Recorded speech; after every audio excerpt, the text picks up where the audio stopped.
ಓಂ ಶಾಂತಿ. ಇಂದಿನ ಮುರುಳಿಯ ಮುಖ್ಯ ಜ್ಞಾನ ಯೋಗ ಧಾರಣೆಯ ಪಾಯಿಂಟ್ಸ್ ಅನ್ನ ಕೇಳೋಣ. ಎಂತಹ ಸಮಯವೋ ಅಂತಹ ಶೃಂಗಾರ, ಇದಕ್ಕೆ ಜ್ಞಾನಪೂರ್ಣರೆಂದು ಹೇಳಲಾಗುತ್ತದೆ. ವಿಸ್ತಾರವನ್ನು ಸೆಕೆಂಡಿನಲ್ಲಿ ಸಮಾವೇಶ ಮಾಡಿಕೊಂಡು ಜ್ಞಾನದ ಸಾರದ ಅನುಭೂತಿ ಮಾಡಿರಿ ಮತ್ತು ಅನ್ಯರಿಗೂ ಮಾಡಿಸಿರಿ. ಇವರು ಮಾಡುವುದೇ ಹೀಗೆ, ಇವರು ಇರುವುದೇ ಹೀಗೆ. ಇದು ಸಹ ರಾಯಲ್ ರೂಪದಲ್ಲಿ ಆ ಆತ್ಮನ ಪ್ರತಿ ಅಪಮಾನ ಮಾಡುವುದಾಗಿದೆ. ಯೋಗ ಯಾರು ನಂಬರ್ 1 ಪವಿತ್ರ ಅಂಶವಾಗಿದ್ದಾರೆಯೋ ಅವರಿಗೆ ಗುರುತಿಸುವ ಶಕ್ತಿ ಮತ್ತು ನಿರ್ಣಯ ಮಾಡುವ ಶಕ್ತಿ ಸದಾ ಸಮಯ ಪ್ರಮಾಣ ಕೆಲಸ ಮಾಡುತ್ತದೆ. ಮಾಲೀಕತ್ವದ ಸ್ಮೃತಿಯ ಮೂಲಕ ಶ್ರೇಷ್ಠ ಅಧಿಕಾರದ ಅನುಭವ ಮಾಡುವಂತವರೇ ಕಂಬೈನ್ ಸ್ವರೂಪಧಾರಿ. ಮೊಟ್ಟ ಮೊದಲು ತಮ್ಮ ಶರೀರ ಮತ್ತು ಆತ್ಮದ ಕಂಬೈನ್ ರೂಪ ಶಾರೀರವು ರಚನೆ ಆಗಿದೆ. ಆತ್ಮವು ರಚಯಿತನಾಗಿದ್ದಾನೆ ಎಂಬುದನ್ನು ಸ್ಮೃತಿಯಲ್ಲಿ ಇಟ್ಟುಕೊಳ್ಳಿರಿ. ಧಾರಣೆ ಸಂಪರ್ಕದಲ್ಲಿ ಬರುತ್ತಾ ಪ್ರತಿಯೊಂದು ಆತ್ಮನ ಪ್ರತಿ ಕಲ್ಯಾಣದ, ಸ್ನೇಹದ, ಸಹಯೋಗದ, ನಿಸ್ವಾರ್ಥತೆಯ, ನಿರ್ವಿಕಲ್ಪ, ನಿರ್ವ್ಯರ್ಥ ಸಂಕಲ್ಪ ವೃತ್ತಿಯಲ್ಲಿರಲಿ. ಯಾವಾಗ ಯಾವುದೇ ಸ್ವಪರಿವರ್ತನೆಯ ಮಾತು ಬಂದಾಗ ಮೊದಲು ತಾವು ಮತ್ತು ಯಾವುದೇ ಸೇವೆಯ ಅಥವಾ ಯಾವುದೇ ಇಂತಹ ಪರಿಸ್ಥಿತಿಯನ್ನು ಎದುರಿಸುವಾಗ ಮೊದಲು ನಾನು ಎನ್ನಬೇಕಾಗಿದೆ. ತಂದೆಯು ಒಂದೇ ಸಮನಾಗಿ ವಿಶೇಷತೆಗಳನ್ನು ಶೃಂಗಾರ ಮಾಡಿದ್ದಾರೆ. ಕೆಲವರು ಶೃಂಗಾರವನ್ನು ಧಾರಣೆ ಮಾಡಿಕೊಂಡು ಸಮಯ ಪ್ರಮಾಣ ಕಾರ್ಯದಲ್ಲಿ ತೊಡಗಿಸುತ್ತಾರೆ. ಇನ್ನು ಕೆಲವರು ಧಾರಣೆಯನ್ನೇ ಮಾಡಿಕೊಳ್ಳುವುದಿಲ್ಲ.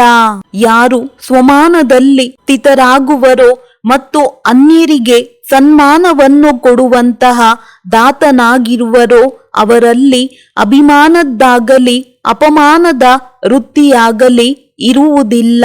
ಸೇವೆ ಹೇಗೆ ವೃತ್ತಿ ಇರುತ್ತದೆಯೋ ಅದೇ ರೀತಿ ವೃತ್ತಿ ದೃಷ್ಟಿಯು ಬದಲಾಗುತ್ತದೆ.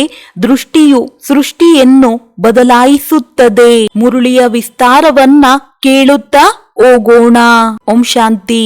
ಓಂ ಶಾಂತಿ. ಇಂದಿನ ದಿನಾಂಕ 4/4/21. ಅವ್ಯಕ್ತ ಬಾಪ್ದಾದ ರಿವೈಸ್ 6/12/87. ಸಿದ್ಧಿಗೆ ಆಧಾರ ಶ್ರೇಷ್ಠ ವೃತ್ತಿ. ಇಂದು ಬಾಪ್ದಾದ ತಮ್ಮ 4 ಕಡೆಯ ಪವಿತ್ರ ಅಂಶಗಳ ಸಭೆಯನ್ನು ನೋಡುತ್ತಿದ್ದಾರೆ. ಪ್ರತಿಯೊಬ್ಬ ಪವಿತ್ರ ಅಂಶವು ತನ್ನ ಶ್ರೇಷ್ಠ ಸ್ಥಿತಿಯ ಆಸನದ ಮೇಲೆ ವಿರಾಜಮಾನವಾಗಿದ್ದಾರೆ. ಇಡೀ ಕಲ್ಪದಲ್ಲಿ ಆಸನಧಾರಿ ಸರ್ವ ಪವಿತ್ರ ಅಂಶಗಳ ಸಭೆಯು ಅಲೌಕಿಕ ಮತ್ತು ಭಿನ್ನವಾಗಿದೆ. ಪ್ರತಿಯೊಂದು ಪವಿತ್ರ ಅಂಶವು ತನ್ನ ವಿಶೇಷತೆಗಳಿಂದ ಅತಿ ಸುಂದರವಾಗಿ ಶೃಂಗರಿಸಲ್ಪಟ್ಟಿದೆ. ವಿಶೇಷತೆಗಳು ಶ್ರೇಷ್ಠ ಶೃಂಗಾರವಾಗಿದೆ. ಶೃಂಗರಿತವಾಗಿರುವ ಪವಿತ್ರ ಅಂಶಗಳು ಎಷ್ಟು ಪ್ರಿಯವೆನಿಸುತ್ತಾರೆ. ಬಾಪ್ದಾದಾರವರು ಪ್ರತಿಯೊಬ್ಬರ ವಿಶೇಷತೆಗಳ ಶೃಂಗಾರವನ್ನು ನೋಡುತ್ತಾ ಹರ್ಷಿತರಾಗುತ್ತಾರೆ. ಶೃಂಗರಿತರಂತೂ ಎಲ್ಲರೂ ಆಗಿದ್ದಾರೆ. ಆದರೆ ಮಕ್ಕಳು ಬ್ರಾಹ್ಮಣ ಜನ್ಮವನ್ನು ಪಡೆಯುತ್ತಿದ್ದಂತೆಯೇ ಬಾಪ್ದಾದಾರವರು ವಿಶೇಷ ಆತ್ಮಾಭವದ ವರದಾನವನ್ನು ಕೊಟ್ಟರು. ನಂಬರ್ ವಾರ್ ಆಗಿದ್ದರೂ ಕೊನೆಯ ನಂಬರಿನವರೂ ಸಹ ವಿಶೇಷ ಆತ್ಮಗಳಾಗಿದ್ದಾರೆ. ಬ್ರಾಹ್ಮಣ ಜೀವನದಲ್ಲಿ ಬರುವುದೆಂದರೆ ವಿಶೇಷ ಆತ್ಮನ ಪಟ್ಟಿಯಲ್ಲಿ ಬರುವುದಾಗಿದೆ. ಬ್ರಾಹ್ಮಣ ಪರಿವಾರದಲ್ಲಿ ಕೊನೆಯ ನಂಬರಿನವರೇ ಆಗಿರಬಹುದು. ಆದರೆ ವಿಶ್ವದ ಅನೇಕ ಆತ್ಮಗಳ ಅಂತರದಲ್ಲಿ ಕೊನೆಯ ನಂಬರಿನವರೂ ಸಹ ವಿಶೇಷವೆಂದು ಗಾಯನವಾಗುತ್ತಿದೆ. ಆದ್ದರಿಂದಲೇ ಕೋಟಿಯಲ್ಲಿ ಕೆಲವರು, ಕೆಲವರಲ್ಲಿಯೂ ಕೆಲವರೆಂದು ಗಾಯನವಿದೆ. ಆದ್ದರಿಂದ ಬ್ರಾಹ್ಮಣರ ಸಭೆ ಎಂದರೆ ವಿಶೇಷ ಆತ್ಮಗಳ ಸಭೆಯಾಗಿದೆ. ಇಂದು ಬಾಪ್ದಾದ ನೋಡುತ್ತಿದ್ದೆವು. ತಂದೆಯು ಎಲ್ಲ ಮಕ್ಕಳಿಗೆ ಒಂದೇ ಸಮನಾಗಿ ವಿಶೇಷತೆಗಳ ಶೃಂಗಾರ ಮಾಡಿದ್ದೇವೆ. ಆದರೆ ಕೆಲವರು ಆ ಶೃಂಗಾರವನ್ನು ಧಾರಣೆ ಮಾಡಿಕೊಂಡು ಸಮಯ ಪ್ರಮಾಣ ಕಾರ್ಯದಲ್ಲಿ ತೊಡಗಿಸುತ್ತಾರೆ. ಇನ್ನು ಕೆಲವರು ಧಾರಣೆಯನ್ನೇ ಮಾಡಿಕೊಳ್ಳುವುದಿಲ್ಲ ಅಥವಾ ಕೆಲವರು ಸಮಯ ಪ್ರಮಾಣ ಕಾರ್ಯದಲ್ಲಿ ತೊಡಗಿಸುವುದೇ ಇಲ್ಲ. ಹೇಗೆ ಈಗಿನ ರಾಯಲ್ ಪರಿವಾರದವರು ಸಮಯ ಪ್ರಮಾಣ ಶೃಂಗಾರ ಮಾಡಿಕೊಳ್ಳುತ್ತಾರೆ. ಆದ್ದರಿಂದ ಎಷ್ಟು ಚೆನ್ನಾಗಿ ಕಾಣುತ್ತಾರೆ. ಎಂತಹ ಸಮಯವೋ ಅಂತಹ ಶೃಂಗಾರ. ಇದಕ್ಕೆ ಜ್ಞಾನಪೂರ್ಣರೆಂದು ಹೇಳಲಾಗುತ್ತದೆ. ಹೇಗೆ ಇತ್ತೀಚೆಗೆ ಶೃಂಗಾರದ ಆಭರಣಗಳ ವಿಧವಿಧವಾದ ಸೆಟ್ಗಳನ್ನು ಇಟ್ಟುಕೊಳ್ಳುತ್ತಾರಲ್ಲವೇ. ಅಂದಾಗ ಬಾಪ್ ದಾದಾರವರು ಅನೇಕ ವಿಶೇಷತೆಗಳ, ಅನೇಕ ಶ್ರೇಷ್ಠ ಗುಣಗಳ, ಅನೇಕ ಪ್ರಕಾರದ ಸೆಟ್ಗಳನ್ನು ಕೊಟ್ಟಿದ್ದೇವೆ. ಬಲೆ ಎಷ್ಟಾದರೂ ಅಮೂಲ್ಯವಾದ ಸೆಟ್ಗಳಿರಲಿ, ಆದರೆ ಒಂದು ವೇಳೆ ಸಮಯ ಪ್ರಮಾಣವಾಗಿ ಶೃಂಗಾರವಿಲ್ಲವೆಂದರೆ ಹೇಗಿರುತ್ತದೆ? ಹಾಗೆಯೇ ವಿಶೇಷತೆಗಳ, ಗುಣಗಳ, ಶಕ್ತಿಗಳ, ಜ್ಞಾನ ರತ್ನಗಳ ಅನೇಕ ಶೃಂಗಾರವನ್ನು ತಂದೆಯು ಎಲ್ಲರಿಗೂ ಕೊಟ್ಟಿದ್ದಾರೆ. ಆದರೆ ಅದನ್ನು ಸಮಯ ಪ್ರಮಾಣ ಕಾರ್ಯದಲ್ಲಿ ಉಪಯೋಗಿಸುವುದರಲ್ಲಿ ನಂಬರ್ ವಾರ್ ಆಗಿಬಿಡುತ್ತಾರೆ. ಬಲೆ ಇವೆಲ್ಲ ಶೃಂಗಾರವಿದ್ದರೂ ಪ್ರತಿಯೊಂದು ವಿಶೇಷತೆಯ ಹಾಗೂ ಗುಣದ ಮಹತ್ವಿಕೆಯು ಸಮಯದಲ್ಲಷ್ಟೇ ಇರುತ್ತದೆ. ಇದ್ದರೂ ಸಹ ಸಮಯದಲ್ಲಿ ಕಾರ್ಯದಲ್ಲಿ ಉಪಯೋಗಿಸದಿದ್ದರೆ ಎಷ್ಟೇ ಅಮೂಲ್ಯವಾಗಿದ್ದರೂ ಅದಕ್ಕೆ ಮೌಲ್ಯವಿರುವುದಿಲ್ಲ. ಯಾವ ಸಮಯದಲ್ಲಿ ಯಾವ ವಿಶೇಷತೆಯನ್ನು ಧಾರಣೆ ಮಾಡಿಕೊಳ್ಳುವ ಕಾರ್ಯವಾಗಿದೆಯೋ ಅದರನುಸಾರ ಅದೇ ವಿಶೇಷತೆಗೆ ಮೌಲ್ಯವಿರುತ್ತದೆ. ಹೇಗೆ ಅಂಶವು ಕಲ್ಲು ಮತ್ತು ರತ್ನಗಳೆರಡನ್ನು ಗುರುತಿಸಿ ಬೇರ್ಪಡಿಸಿ ಧಾರಣೆ ಮಾಡಿಕೊಳ್ಳುತ್ತದೆ. ಕಲ್ಲುಗಳನ್ನು ಬಿಟ್ಟು ಮುತ್ತು ರತ್ನಗಳನ್ನೇ ಧಾರಣೆ ಮಾಡುತ್ತದೆ. ಅದೇ ರೀತಿ ಪವಿತ್ರ ಅಂಶಗಳು ಅಂದರೆ ಸಮಯದನುಸಾರ ವಿಶೇಷತೆ ಹಾಗೂ ಗುಣವನ್ನು ಗುರುತಿಸಿ ಅದೇ ಸಮಯದಲ್ಲಿ ಉಪಯೋಗಿಸುವವರು ಇಂಥವರಿಗೆ ಗುರುತಿಸುವ ಹಾಗೂ ನಿರ್ಣಯ ಮಾಡುವ ಶಕ್ತಿಯುಳ್ಳ ಪವಿತ್ರ ಅಂಶವೆಂದು ಹೇಳಲಾಗುತ್ತದೆ. ಅಂದಾಗ ಗುರುತಿಸುವುದು ಮತ್ತು ನಿರ್ಣಯ ಮಾಡುವುದು ಇವೆರಡೂ ಶಕ್ತಿಗಳು ಮುಂದೆ ಕರೆದುಕೊಂಡು ಹೋಗುತ್ತವೆ.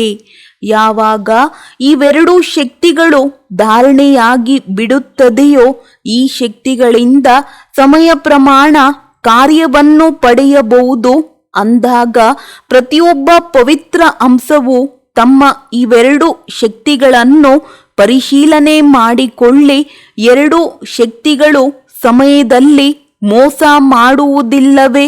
ಒಂದು ವೇಳೆ ಸಮಯವು ಕಳೆದ ನಂತರ ಗುರುತಿಸಿದ್ದೀರಿ ಅಥವಾ ನಿರ್ಣಯ ಮಾಡಿರಬಹುದು. ಆದರೆ ಆ ಸಮಯವಂತೂ ಕಳೆದು ಹೋಯಿತಲ್ಲವೇ? ಯಾರು ನಂಬರ್ 1 ಪವಿತ್ರ ಅಂಶವಾಗಿದ್ದಾರೆಯೋ ಅವರಿಗೆ ಇವೆರಡೂ ಶಕ್ತಿಗಳು ಸದಾ ಸಮಯ ಪ್ರಮಾಣ ಕೆಲಸ ಮಾಡುತ್ತದೆ. ಒಂದು ವೇಳೆ ಈ ಶಕ್ತಿಗಳು ಸಮಯದ ನಂತರ ಕೆಲಸ ಮಾಡಿದರೆ 2ನೇ ನಂಬರಿನಲ್ಲಿ ಬಂದು ಬಿಡುತ್ತೀರಿ. 3ನೇ ನಂಬರಿನ ಮಾತನ್ನೇ ಬಿಟ್ಟು ಬಿಡಿ. ಹಾಗಾದರೆ ಯಾರ ಬುದ್ಧಿಯು ಸದಾ ಪವಿತ್ರವಾಗಿದೆಯೋ ಅಂತಹ ಅಂಶವೇ ಸಮಯದಲ್ಲಿ ಕಾರ್ಯ ಮಾಡಲು ಸಾಧ್ಯವಾಗುವುದು. ಹೋಲಿಯ ಅರ್ಥವನ್ನು ತಿಳಿಸಿದವಲ್ಲವೇ? ಮೊದಲನೆಯದಾಗಿ ಹೋಲಿ ಎಂದರೆ ಪವಿತ್ರ ಮತ್ತು ಹಿಂದಿ ಭಾಷೆಯಲ್ಲಿ ಲಿ ಎಂದರೆ ಕಳೆದದ್ದು, ಕಳೆದು ಹೋಯಿತು ಅರ್ಥಾತ್ ಆಗಿ ಹೋಯಿತು. ಅಂದಾಗ ಯಾರ ಬುದ್ಧಿಯು ಹೋಲಿ ಅರ್ಥಾತ್ ಸ್ವಚ್ಛವಾಗಿದೆಯೋ ಮತ್ತು ಸದಾ ಯಾವ ಸೆಕೆಂಡ್ ಯಾವ ಪರಿಸ್ಥಿತಿಯು ಕಳೆದು ಹೋಯಿತೋ ಅದು ಆಗಿ ಹೋಯಿತು. ಈ ಅಭ್ಯಾಸವು ಯಾರಲ್ಲಿರುತ್ತದೆಯೋ ಅಂತಹ ಬುದ್ಧಿಯವರೇ ಸದಾ ಹೋಲಿ ಅರ್ಥಾತ್ ಆತ್ಮಿಕ ರಂಗಿನಲ್ಲಿ ರಂಗಿತರಾಗಿರುತ್ತಾರೆ. ಸದಾ ತಂದೆಯ ಸಂಘದ ರಂಗಿನಲ್ಲಿ ರಂಗಿತರಾಗಿರುತ್ತಾರೆ. ಆದ್ದರಿಂದ ಒಂದು ಹೋಲಿ ಶಬ್ದವನ್ನೇ 3 ರೂಪಗಳಿಂದ ಉಪಯೋಗಿಸಲಾಗುತ್ತದೆ. ಇದರಲ್ಲಿ ಈ 3 ಅರ್ಥಗಳಿಗೆ ವಿಶೇಷತೆಗಳಿವೆ. ಅರ್ಥಾತ್ ಯಾವ ಅಂಶಗಳಿಗೆ ಈ ವಿಧಿಯು ಬರುತ್ತದೆಯೋ ಅವರು ಸಮಯ ಪ್ರಮಾಣ ಸಿದ್ಧಿಯನ್ನು ಪ್ರಾಪ್ತಿ ಮಾಡಿಕೊಳ್ಳುತ್ತಾರೆ. ಇಂದು ಬಾಪ್ ದಾದಾರವರು ಪವಿತ್ರ ಅಂಶಗಳ ಸಭೆಯಲ್ಲಿ ಸರ್ವ ಪವಿತ್ರ ಅಂಶಗಳ ಈ ವಿಶೇಷತೆಯನ್ನು ನೋಡುತ್ತಿದ್ದೇವೆ. ಸ್ಥೂಲ ಕಾರ್ಯವಿರಲಿ ಅಥವಾ ಆತ್ಮಿಕ ಕಾರ್ಯವಿರಲಿ, ಆದರೆ ಎರಡರಲ್ಲಿ ಸಫಲತೆಗೆ ಆಧಾರ ಗುರುತಿಸುವ ಹಾಗೂ ನಿರ್ಣಯ ಮಾಡುವ ಶಕ್ತಿಯಾಗಿದೆ.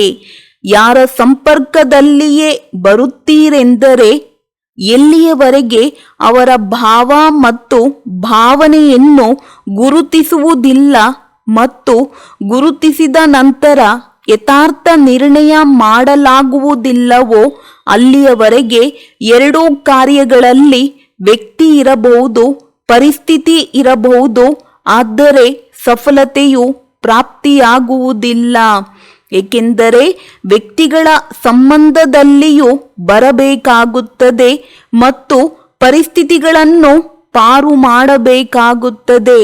ಜೀವನದಲ್ಲಿ ಇವೆರಡು ಮಾತುಗಳು ಬರುತ್ತವೆ. ಅಂದ ಮೇಲೆ ನಂಬರ್ 1 ಪವಿತ್ರ ಅಂಶಗಳು ಅರ್ಥಾತ್ 2 ವಿಶೇಷತೆಗಳಲ್ಲಿ ಸಂಪನ್ನರು. ಇದು ಇಂದಿನ ಈ ಸಭೆಯ ಸಮಾಚಾರವಾಯಿತು. ಈ ಸಭೆ ಎಂದರೆ ಕೇವಲ ಇಲ್ಲಿ ಮುಂದೆ ಕುಳಿತಿರುವವರಲ್ಲ. ಬಾಪ್ ದಾದಾರವರ ಮುಂದೆ ತಮ್ಮ ಜೊತೆಗೆ 4 ಕಡೆಯ ಮಕ್ಕಳು ಸಹ ಪ್ರತ್ಯಕ್ಷವಾಗುತ್ತಾರೆ. ಬೇಅದ್ದಿನ ಪರಿವಾರದ ನಡುವೆ ಬಾಪ್ ದಾದಾರವರು ಮಿಲನ ಮಾಡುತ್ತೇವೆ ಹಾಗೂ ವಾರ್ತಾಲಾಪ ಮಾಡುತ್ತೇವೆ. ಎಲ್ಲ ಬ್ರಾಹ್ಮಣ ಆತ್ಮಗಳು ತಮ್ಮ ನೆನಪಿನ ಶಕ್ತಿಯಿಂದ ತಾವೂ ಸಹ ಮಧುಬನದಲ್ಲಿ ಹಾಜರಾಗುತ್ತೀರಿ ಮತ್ತು ಬಾಪ್ ದಾದಾ ಈ ವಿಶೇಷ ಮಾತನ್ನು ನೋಡುತ್ತಿದ್ದೇವೆ. ಪ್ರತಿಯೊಂದು ಮಗುವಿನ ವಿಧಿಯ ಮಾರ್ಗ, ಬುದ್ಧಿಯೋಗವು ಸಿದ್ಧಿಯ ಮಾರ್ಗ, ಇವೆರಡು ರೇಖೆಗಳು ಎಷ್ಟು ಸ್ಪಷ್ಟವಾಗಿವೆ. ಆದಿಯಿಂದ ಇಲ್ಲಿಯವರೆಗಿನ ವಿಧಿಯು ಯಾವ ರೀತಿ ಇದೆ ಮತ್ತು ವಿಧಿಯ ಫಲ ಸ್ವರೂಪವಾಗಿ ಎಷ್ಟು ಸಿದ್ಧಿಯನ್ನು ಪ್ರಾಪ್ತಿ ಮಾಡಿಕೊಂಡಿದ್ದಾರೆ. ಇವೆರಡು ರೇಖೆಗಳು ಎಷ್ಟು ಸ್ಪಷ್ಟವಾಗಿದೆ ಮತ್ತು ಎಷ್ಟು ದೀರ್ಘ, ಅರ್ಥಾತ್ ವಿಧಿ ಮತ್ತು ಸಿದ್ಧಿಯ ಖಾತೆಯು ಎಷ್ಟು ಯಥಾರ್ಥ ರೂಪದಿಂದ ಜಮಾ ಆಗಿದೆ ಎಂಬುದನ್ನು ನೋಡುತ್ತಿದ್ದೆವು. ವಿಧಿಯ ಆಧಾರವು ಶ್ರೇಷ್ಠ ವೃತ್ತಿಯಾಗಿದೆ. ಒಂದು ವೇಳೆ ಶ್ರೇಷ್ಠ ವೃತ್ತಿ ಇದ್ದರೆ ಶ್ರೇಷ್ಠ ವಿಧಿಯೂ ಇರುವುದು ಮತ್ತು ಯಥಾರ್ಥ ವಿಧಿ ಇದ್ದರೆ ಸಿದ್ಧಿಯು ಶ್ರೇಷ್ಠವಾಗಿಯೇ ಇರುವುದು. ಅಂದಾಗ ವಿಧಿ ಮತ್ತು ಸಿದ್ಧಿಯ ಬೀಜವು ವೃತ್ತಿಯಾಗಿದೆ. ಶ್ರೇಷ್ಠ ವೃತ್ತಿಯು ಸದಾ ಸಹೋದರ ಸಹೋದರರೆಂಬ ಆತ್ಮಿಕ ವೃತ್ತಿ ಇರಲಿ, ಅಂದರೆ ಭಾವನೆ ಇರಲಿ. ಇದಂತೂ ಮುಖ್ಯ ಮಾತಾಗಿದೆ. ಆದರೆ ಇದರ ಜೊತೆಗೆ ಸಂಪರ್ಕದಲ್ಲಿ ಬರುತ್ತಾ ಪ್ರತಿಯೊಂದು ಆತ್ಮನ ಪ್ರತಿ ಕಲ್ಯಾಣದ, ಸ್ನೇಹದ, ಸಹಯೋಗದ, ನಿಸ್ವಾರ್ಥತೆಯ, ನಿರ್ವಿಕಲ್ಪ ವೃತ್ತಿ ಇರಲಿ, ನಿರ್ವ್ಯರ್ಥ ಸಂಕಲ್ಪ ವೃತ್ತಿ ಇರಲಿ. ಕೆಲವೊಮ್ಮೆ ಯಾವುದೇ ಆತ್ಮನ ಪ್ರತಿ ವ್ಯರ್ಥ ಸಂಕಲ್ಪ ಹಾಗೂ ವಿಕಲ್ಪದ ವೃತ್ತಿ ಇರುತ್ತದೆ ಎಂದರೆ ಎಂತಹ ವೃತ್ತಿ ದೃಷ್ಟಿಯೋ ಅದೇ ರೀತಿ ಆತ್ಮನ ಕರ್ತವ್ಯ ಕರ್ಮದ ಸೃಷ್ಟಿಯು ಕಾಣುತ್ತದೆ. ಕೆಲವೊಮ್ಮೆ ಮಕ್ಕಳ ಮಾತನ್ನು ಬಾಪ್ ದಾದಾ ಕೇಳುತ್ತಾರೆ ಮತ್ತು ನೋಡುತ್ತಲೂ ಇರುತ್ತಾರೆ. ವೃತ್ತಿಯ ಕಾರಣ ವರ್ಣನೆಯನ್ನು ಮಾಡುತ್ತಾರೆ. ಬಲೆ ಅವರು ಎಷ್ಟಾದರೂ ಒಳ್ಳೆಯ ಕಾರ್ಯ ಮಾಡಲಿ, ಆದರೆ ವೃತ್ತಿಯು ವ್ಯರ್ಥವಾಗಿರುವ ಕಾರಣ ಸದಾ ಆ ಆತ್ಮನ ಪ್ರತಿ ಶಬ್ದಗಳೂ ಸಹ ಇದೇ ರೀತಿ ಹೊರಬರುತ್ತವೆ.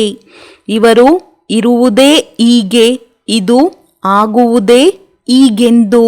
ಈ ವೃತ್ತಿಯು ಅವರ ಕರ್ಮವೆಂಬ ಸೃಷ್ಟಿಯನ್ನು ಅದೇ ರೀತಿಯಾಗಿ ಅನುಭವ ಮಾಡಿಸುತ್ತದೆ. ಹೇಗೆ ತಾವು ಈ ಪ್ರಪಂಚದಲ್ಲಿ ಕಣ್ಣುಗಳ ದೃಷ್ಟಿಯ ಕನ್ನಡಕದ ದೃಷ್ಟಾಂತವನ್ನು ಕೊಡುತ್ತೀರಿ.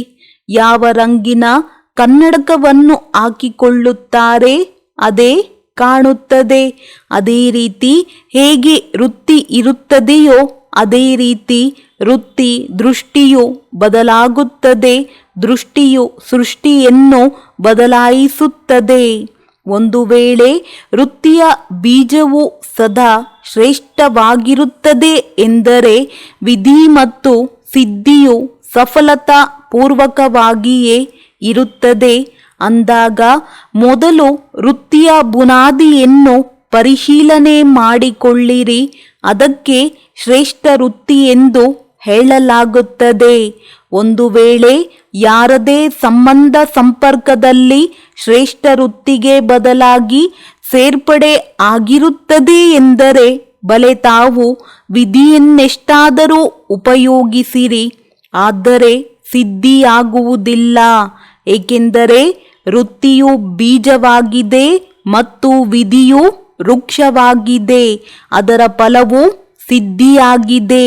ಒಂದು ವೇಳೆ ಬೀಜವು ಸಾರಯುಕ್ತವಾಗಿ ಇಲ್ಲದಿದ್ದರೆ ವೃಕ್ಷವು ಬಲೆ ಎಷ್ಟೇ ವಿಸ್ತಾರದಿಂದ ಕೂಡಿರಲಿ, ಆದರೆ ಸಿದ್ಧಿ ಸ್ವರೂಪ ಫಲವಾಗುವುದಿಲ್ಲ. ಇದೇ ವೃತ್ತಿ ಮತ್ತು ವಿಧಿಯ ಮೇಲೆ ಬಾಪ್ ದಾದಾರವರಿಗೆ ಮಕ್ಕಳ ಪ್ರತಿ ಒಂದು ವಿಶೇಷವಾದ ಆತ್ಮಿಕ ವಾರ್ತಾಲಾಪವನ್ನು ಮಾಡುತ್ತಿದ್ದೆವು.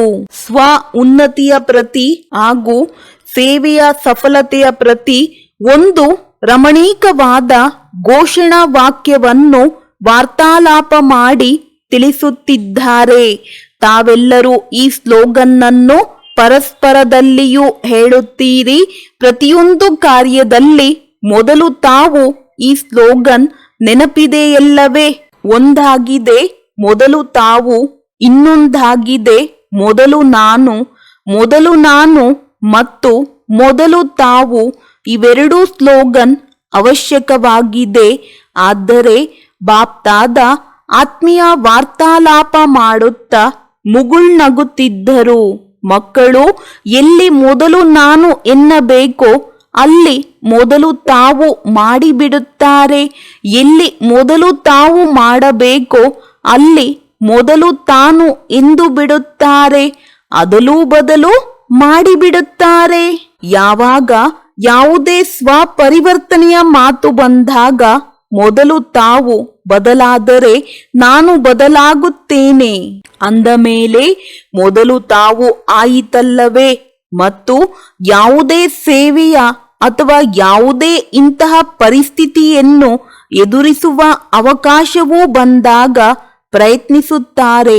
ಮೊದಲು ನನಗೂ ಮಾನ್ಯತೆ ಇದೆಯಲ್ಲವೇ, ನನಗೂ ಸಿಗಬೇಕಲ್ಲವೇ ಎಂದು ಹೇಳುತ್ತಾರೆ. ಅಂದಾಗ ಎಲ್ಲಿ ಮೊದಲು ತಾವು ಎನ್ನಬೇಕೋ ಅಲ್ಲಿ ನಾನು ಎಂದು ಬಿಡುತ್ತಾರೆ. ಸದಾ ಸ್ವಮಾನದಲ್ಲಿ ಸ್ಥಿತರಾಗಿ ಅನ್ಯರಿಗೆ ಸನ್ಮಾನ ಕೊಡುವುದೆಂದರೆ ಮೊದಲು ತಾವು ಎನ್ನುವುದಾಗಿದೆ. ಕೇವಲ ಬಾಯಿಂದ ಮೊದಲು ತಾವು ಎಂದು ಹೇಳಿ ಕರ್ಮದಲ್ಲಿ ಅಂತರವಾಗಬಾರದು. ಸ್ವಮಾನದಲ್ಲಿ ಸ್ಥಿತರಾಗಿ ಸನ್ಮಾನ ಕೊಡಬೇಕಾಗಿದೆ.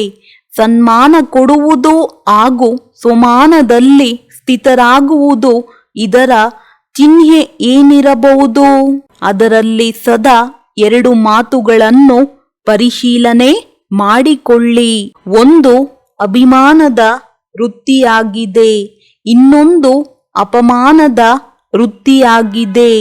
ಯಾರು ಸ್ವಮಾನದಲ್ಲಿ ಸ್ಥಿತರಾಗುವರೋ ಮತ್ತು ಅನ್ಯರಿಗೆ ಸನ್ಮಾನವನ್ನು ಕೊಡುವಂತಹ ದಾತನಾಗಿರುವರೋ ಅವರಲ್ಲಿ ಅಭಿಮಾನದ್ದಾಗಲಿ ಅಪಮಾನದ ವೃತ್ತಿಯಾಗಲಿ ಇರುವುದಿಲ್ಲ.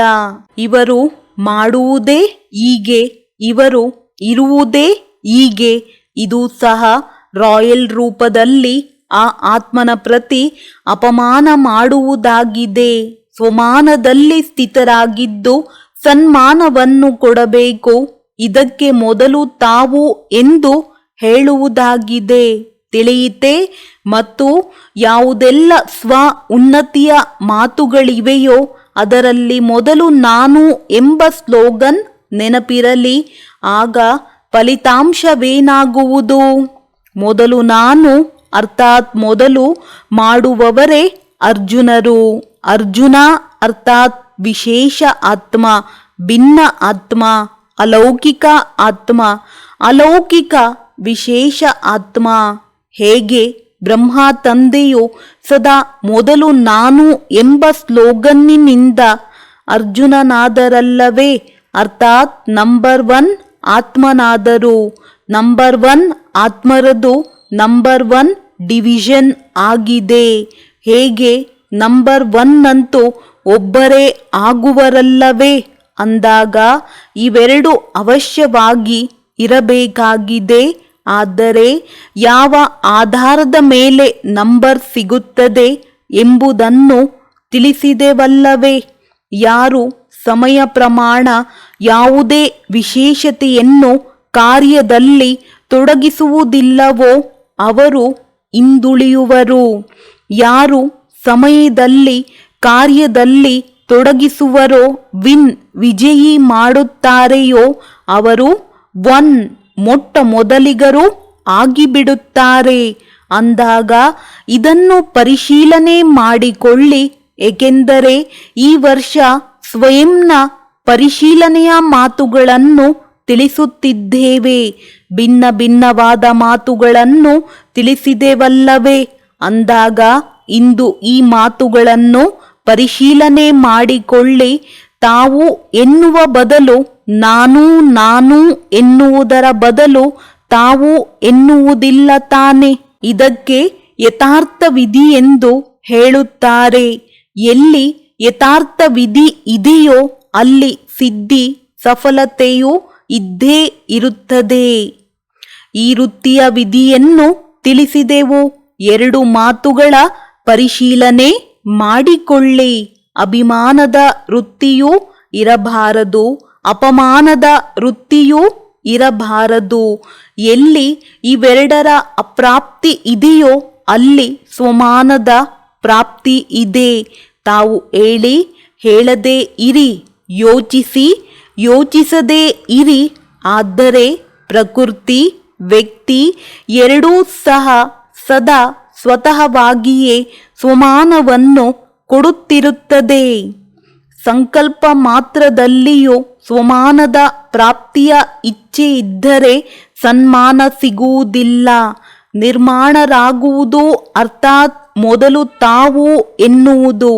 ನಿರ್ಮಾಣ ಸ್ಥಿತಿಯು ಸ್ವತಃವಾಗಿ ಸ್ವಮಾನವನ್ನು ಕೊಡಿಸುತ್ತದೆ. ಸ್ವಮಾನದ ಪರಿಸ್ಥಿತಿಗಳಲ್ಲಿ ಮೊದಲು ತಾವು ಎನ್ನುವುದರ ಅರ್ಥವಾಗಿದೆ ತಂದೆಯ ಸಮಾನರಾಗುವುದು.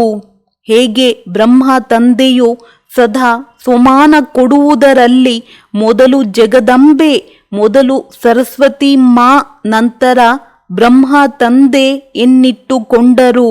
ಬ್ರಹ್ಮ ತಾಯಿ ಇದ್ದರೂ ಸಹ ಸನ್ಮಾನ ಕೊಡುವ ಅರ್ಥವಾಗಿ ಜಗದಂಬೆ ಮೊಮ್ಮಾರವರನ್ನು ಮುಂದಿಟ್ಟರು.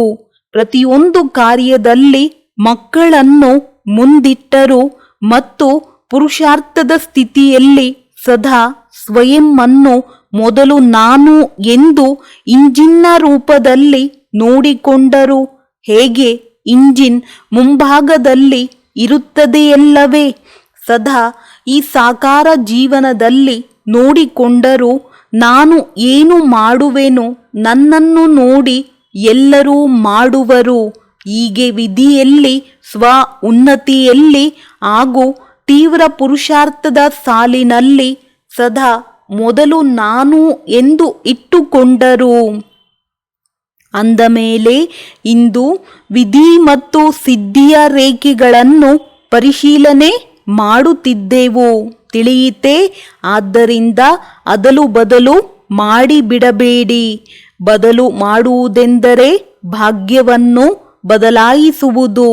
ಸದಾ ಪವಿತ್ರ ಅಂಶಗಳಾಗಿ ನಿರ್ಣಯ ಶಕ್ತಿ, ಗುರುತಿಸುವ ಶಕ್ತಿಯನ್ನು ಸಮಯದಲ್ಲಿ ಕಾರ್ಯದಲ್ಲಿ ಉಪಯೋಗಿಸುವಂತಹ ವಿಶಾಲ ಬುದ್ಧಿಯವರಾಗಿರಿ ಹಾಗೂ ಸದಾ ವೃತ್ತಿ ಎಂಬ ಬೀಜವನ್ನು ಶ್ರೇಷ್ಠವನ್ನಾಗಿ ಮಾಡಿಕೊಂಡು ವಿಧಿ ಮತ್ತು ಸಿದ್ಧಿಯ ಶ್ರೇಷ್ಠ ಅನುಭವವನ್ನು ಸದಾ ಮಾಡುತ್ತಾ ಸಾಗಿರಿ. ಇದಕ್ಕೆ ಮೊದಲೇ ತಿಳಿಸಿದ್ದೆವು. ಬಾಪ್ ದಾದಾರವರಿಗೆ ಮಕ್ಕಳೊಂದಿಗೆ ಸ್ನೇಹವಿದೆ. ಸ್ನೇಹದ ಗುರುತೇನು? ಸ್ನೇಹ ಉಳ್ಳವರು ಸ್ನೇಹಿಯ ಕೊರತೆಯನ್ನು ನೋಡಲು ಆಗುವುದಿಲ್ಲ. ಸದಾ ಸ್ವಯಂವನ್ನು ಮತ್ತು ಸ್ನೇಹಿ ಆತ್ಮನನ್ನು ಸಂಪನ್ನ ಸಮಾನ ರೂಪದಲ್ಲಿ ನೋಡಬಯಸುತ್ತಾರೆ. ತಿಳಿಯಿತೆ? ಆದ್ದರಿಂದ ಮತ್ತೆ ಮತ್ತೆ ಗಮನವನ್ನು ಸೆಳೆಯುತ್ತಾರೆ, ಪರಿಶೀಲನೆ ಮಾಡಿಸುತ್ತಾರೆ. ಸಂಪನ್ನರನ್ನಾಗಿ ಮಾಡುವ ಸತ್ಯ ಸ್ನೇಹವು ಇದೇ ಆಗಿದೆ. ಒಳ್ಳೆಯದು. ಈಗ ಎಲ್ಲ ಕಡೆಯಿಂದ ಮೆಜಾರಿಟಿ ಹಳೆಯ ಮಕ್ಕಳು ಬಂದಿದ್ದೀರಿ. ಹಳಬ್ಬರು ಎಂದು ಯಾರಿಗೆ ಹೇಳುತ್ತಾರೆ? ಅರ್ಥವನ್ನು ತಿಳಿದುಕೊಂಡಿದ್ದೀರಲ್ಲವೇ? ಬಾಪ್ತಾದ ಹಳಬ್ಬರಿಗೆ ಎಲ್ಲ ಮಾತುಗಳಲ್ಲಿ ಪಕ್ಕಾ ಇರುವವರೆಂದು ಹೇಳುತ್ತೇವೆ. ಹಳಬ್ಬರೆಂದರೆ ಪಕ್ಕಾ ಇರುವವರು. ಅನುಭವವೂ ಸಹ ಪಕ್ಕಾ ಮಾಡುತ್ತದೆ. ಈ ರೀತಿ ಕಚ್ಚಾ ಆಗಬೇಡಿ. ಮಾಯಾ ಬೆಕ್ಕು ಚಿಕ್ಕ ರೂಪದಲ್ಲಿ ಬಂದರೂ ಸಹ ಗಾಬರಿಯಾಗಿ ಬಿಡುವಂತೆ. ಎಲ್ಲರೂ ಹಳಬ್ಬರು ಪಕ್ಕಾ ಇರುವವರೇ ಬಂದಿದ್ದೀರಲ್ಲವೇ? ಮಿಲನ ಮಾಡುವ ಅವಕಾಶವನ್ನು ತೆಗೆದುಕೊಳ್ಳುವುದರಲ್ಲಿಯೂ ಎಲ್ಲರೂ ಮೊದಲು ನಾನು ಎಂದು ಹೇಳಿದರೂ ಪರವಾಗಿಲ್ಲ. ಆದರೆ ಪ್ರತಿಯೊಂದು ಕಾರ್ಯದಲ್ಲಿ ನಿಯಮ ಮತ್ತು ಲಾಭವಂತೂ ಇದ್ದೇ ಇದೆ. ಈ ರೀತಿಯೂ ಅಲ್ಲ. ಮೊದಲು ನಾನು ಎಂದರೆ ಇದರ ಅರ್ಥ 1,000 ಮಂದಿ ಬಂದು ಬಿಡುವುದಲ್ಲ.